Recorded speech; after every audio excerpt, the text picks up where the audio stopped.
네, 고용노동부가 최근에 근로시간 개편 방안을 내놨죠. 그리고 입법 예고까지 했는데 불과 열흘 만에 윤석열 대통령이 이에 대한 보완을 지시했습니다. 어떻게 보세요, 원장님? 이게 뭐 보완을 그러니까 이미 입법 예고를 했고 그동안 의견을 듣겠다라는 게 고용부의 의견이었고 그리고 나서 윤석열 대통령은 뭐 문제가 좀 있는 것 같다라고 해서 보완을 지시했거든요. 어떻게 보십니까? 네, 우리 사회에서 52시간제가 강제로 시행된 지 벌써 3년 차인데 그러다 보니까 산업에서 폐해가 상당히 컸어요. 사실 일하고 싶은 사람들이 일을 못하고 투자도 안 되고 그러다 보니까 상당히 혼란이 있었죠. 그래서 그 폐해, 52시간제의 폐해를 완화하기 위해서 우리가 월 단위로만 근로시간을 계산할 것이 아니라 분기, 반기, 연간 단위로 근로시간을 초과 근로시간을 우리가 계산하자라고 하는 보완 대책을 내놨단 말이죠.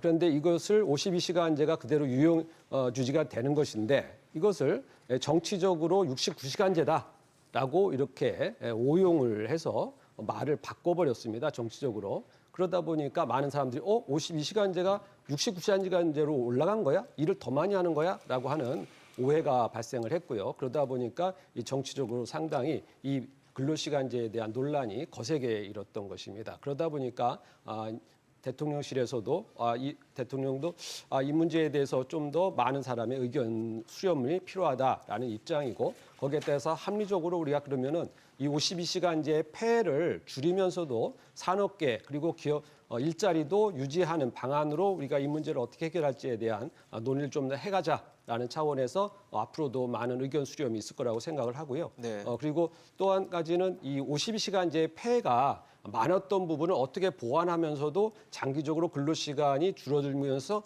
생산성도 올라가고 이렇게 모든 문제를 합리적으로 현실적으로 풀어갈 수 있는 해법이 무엇인가라는 것을 우리가 한번 찾아볼 필요가 있습니다. 어떠세요, 정용건 대표님께서는? 예, 이제 대통령께서 3대 계획을 이야기했습니다. 예. 노동계획, 연금계획, 교육계획을 한다고. 그렇죠. 그러면서 이제 노동계획과 관련해서 대통령 후보 시절에 120시간씩 일하고 중간에 좀 쉬고 쉴 때는 팍 쉬고 이렇게 하자 이렇게 이야기하셨어요. 네. 그리고 그게 인수위를 거치면서 공약이 되고 인수위를 거치면서 이제 노동시간과 관련된 부분이 노동시간을 좀 늘려줘야 되겠다. 그게 이제 대통령의 말씀에서 예. 그리고 경영계나 사용자 측의 주장에서 69시간으로 이렇게 되면서 노동부가 무리하게 밀어붙여서 사실은 우리나라 노동자들의 근로시간이 여전히 OECD 기준으로 해서 최장시간에 속하는 편 아닙니까? 상위 5위에 들고 있습니다. OECD 평균 1600시간대인데도 불구하고 우리는 1900시간대 정도 됩니다. 그래서 OECD 평균보다도 300시간 이상 많고 날짜 기준으로 하면 한 40일 정도 더 일을 하고 있는 이런 구조 속에서 여전히 당연히 산재도 많아질 수밖에 없고 노동 생산성도 떨어질 수밖에 없기 때문에 노동 시간을 갖다 줄여 나가는 것은 결국은 생산성도 올리고 산업의 효율성도 강화시킬 수 있는 측면에서 2018년에 여야가 합의를 통해서 노동 시간이 단축되었습니다. 근데 가정에서 사실은 너무 좀 속도가 빨랐다는 느낌은 있었습니다. 우리가 주 5일제를 도입할 때는 한 11년 정도 걸렸어요. 예. 토요 휴무하는 주 5일제를. 근데 노동시간 단축은 3단계 정도 낮춰가지고 너무 짧게 끊었는데 당시에 고민은 이제 노동자들의 삶의 질, 워라밸도 좀 강화시키고 또 한편으로는 노동시간 단축을 통해서 일자리도 좀 창출해보자 이런 취지로 했어요.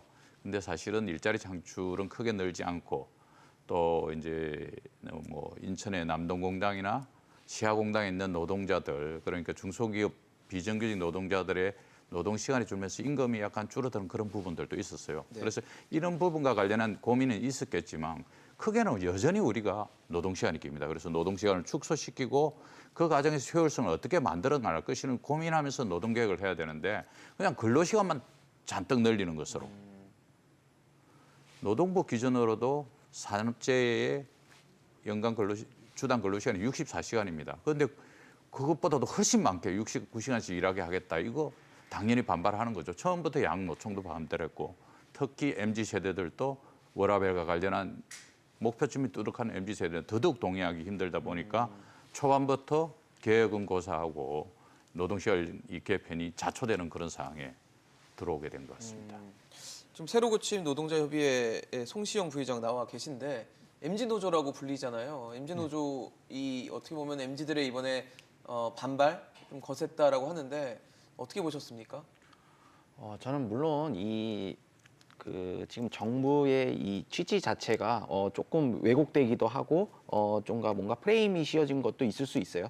예를 들어 주 69시간이라는 말 때문에 정확히 해야 될 거는 이 현행 주 40시간 플러스 12시간 주 52시간이라는 것을 그러니까 이 연장 근무 12시간에 대한 연장 근무에 대한 그 시간을 확대하고 유연화하겠다는 거거든요.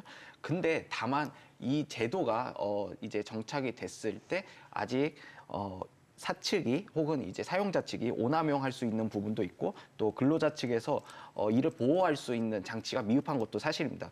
결국은 좀 현실성이 부족하기 때문에 정부와 취지와는 다르게 노동자들은 많이 불만을 갖고 있는 것 같습니다. 좀 어떻게 보세요? 이건 사실 처음에 개편안이 나오기 전에 좀 정리가 됐어야 될 문제 아닌가라는 생각도 좀 들었거든요. 예, 그 개편안이 나오기 전에 이제 입법 예고를 하기 전에 네. 미리 의견을 좀 더 충분히 수렴한 뒤에 정확한 메시지가 나갔어야 됐는데 그 부분이 조금 잘 소통이 되지 않았나 이렇게 생각합니다.